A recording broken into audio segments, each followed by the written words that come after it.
All right, let's jump into real estate investing. We're breaking down a podcast episode from Property Profits where they interviewed this real estate expert, James. Yeah, he has some really interesting insights. Definitely. He's built a pretty impressive portfolio, and we're going to pull out all the best tips and strategies that he shared. So it's kind of like a cheat sheet to his years of experience. Exactly. Now, one thing that James really stressed was that education is super important, especially when you're just starting out. Like, he's a big advocate for reading books, listening to podcasts, basically just absorbing as much knowledge as you can. Yeah, just like immersing yourself in that world. Yeah, because, it makes sense, right? You wouldn't try to, build a house without having blueprints. Yeah, absolutely. Understanding the market, the financing, all the legal aspects, all that stuff is crucial before you even think about jumping in. And speaking of jumping in, James mentioned this strategy called house hacking, which sounded really intriguing. Have you ever heard of that?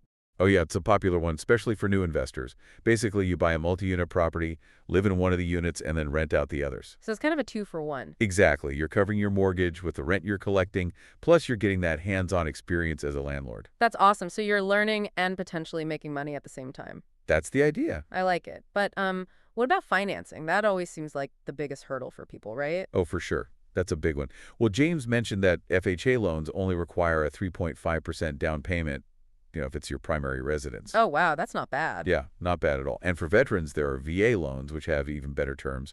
And he even talked about partnerships as an option. Oh, interesting. Like teaming up with someone to pool resources. Exactly. Although he did emphasize that clear agreements and maybe some legal advice are definitely necessary with partnerships. Makes sense. You don't want any surprises down the line.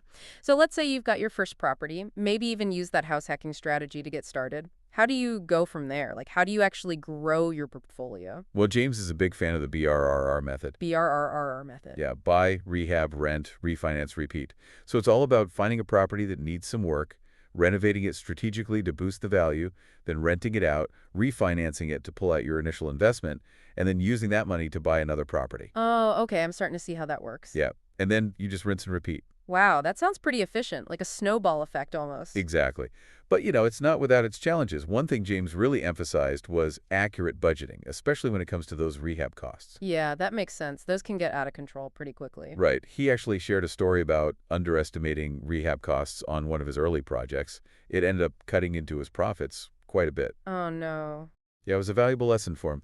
It's a reminder that having some extra cash for those unexpected expenses is crucial. So even the experts make mistakes. Oh, absolutely. Everyone makes mistakes. All right, well, let's shift gears a little bit. Let's say you've got a property all fixed up and you've got it rented out. What are some things you should keep in mind to make sure that rental investment is successful? Well, James stressed that cash flow is king. Makes sense. You want to make sure the rent you're collecting covers your mortgage, your expenses, and ideally leaves you with some profit each month. Yeah, definitely. Location is super important too. He tends to look for areas with good job growth, low vacancy rates. So it's really about planning for the long term. Absolutely. And even if you're managing the property yourself, he recommends factoring in those property management costs, especially as you start to grow your portfolio. Makes sense. Now, James seems like someone who thinks outside the box. Did he mention any unusual investment strategies? He did.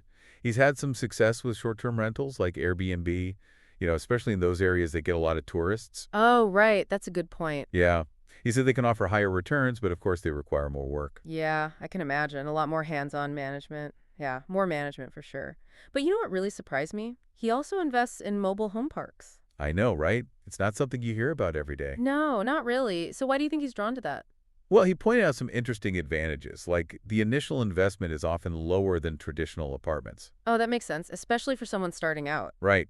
And another thing is that tenants typically own their mobile homes. So they're responsible for their own upkeep. Yeah, pretty much, which means less maintenance for the investor. I see. And because it's a niche market, there's less competition. Exactly. You have more potential to find those good deals. It's like he's always looking for those hidden gems. He definitely has a knack for it. But, real estate investing isn't always easy. It's not all sunshine and rainbows. Right? I'm sure he's faced his share of challenges over the years. Oh, definitely.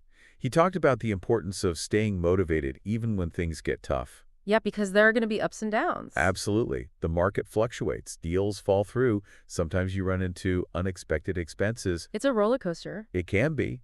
But that's why it's so important to have that long-term vision. And resilience. You got to be able to roll with the punches. Exactly. Did he give any advice on how to stay positive during those rough patches? Yeah, he really emphasized continuous learning, staying up to date on market trends, going to industry events, and connecting with other investors. Yeah, surrounding yourself with people who get it. Exactly. It's like having a support system. And you can learn so much from each other's experiences. Makes sense. He also talked about having a clear vision for your financial future. Like knowing your why. Yeah, why are you doing this? What are your goals? Having that clarity can really help you stay focused and make better decisions. It's like having a roadmap. Exactly. So thinking about all of this, what does it mean for someone who's just starting their real estate investing journey? What are the key takeaways they should keep in mind? Well, first and foremost, education is absolutely crucial. Like we talked about earlier. Yeah, you got to learn the fundamentals, understand the different strategies, find what resonates with you. And don't be afraid to think outside the box. Like James with the mobile home parks. Exactly. And remember, it's a long game. Patience and persistence are key. It's not a get-rich-quick scheme. Definitely. And building relationships is so important, too. With other investors, with tenants, with Do contractors. you get a team? Absolutely. And remember, setbacks are going to happen. Like James with those rehab costs. Exactly.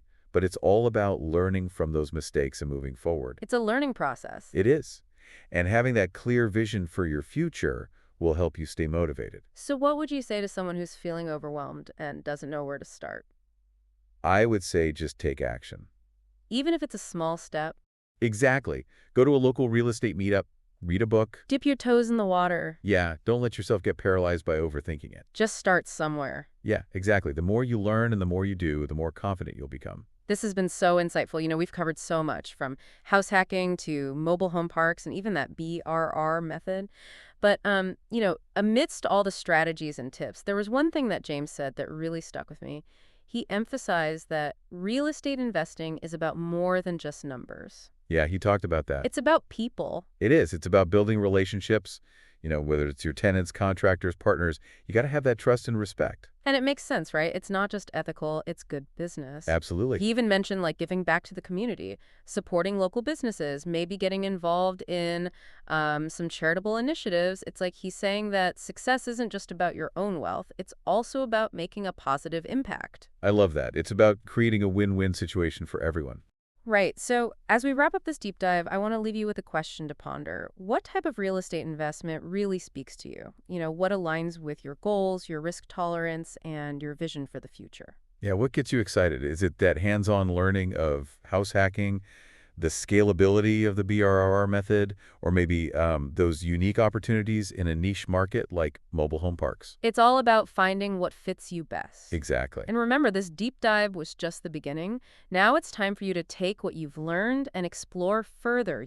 Research different markets, connect with local investors, maybe attend some workshops. The possibilities are endless. Don't limit yourself. And never stop learning. As James said, the most important investment you can make is in yourself. That's so true. So invest in your knowledge, your network, and your ability to, adapt and grow. The journey. This is your journey, and you have the power to create the financial future you desire. So go for it. Explore, experiment, and build that real estate portfolio of your dreams.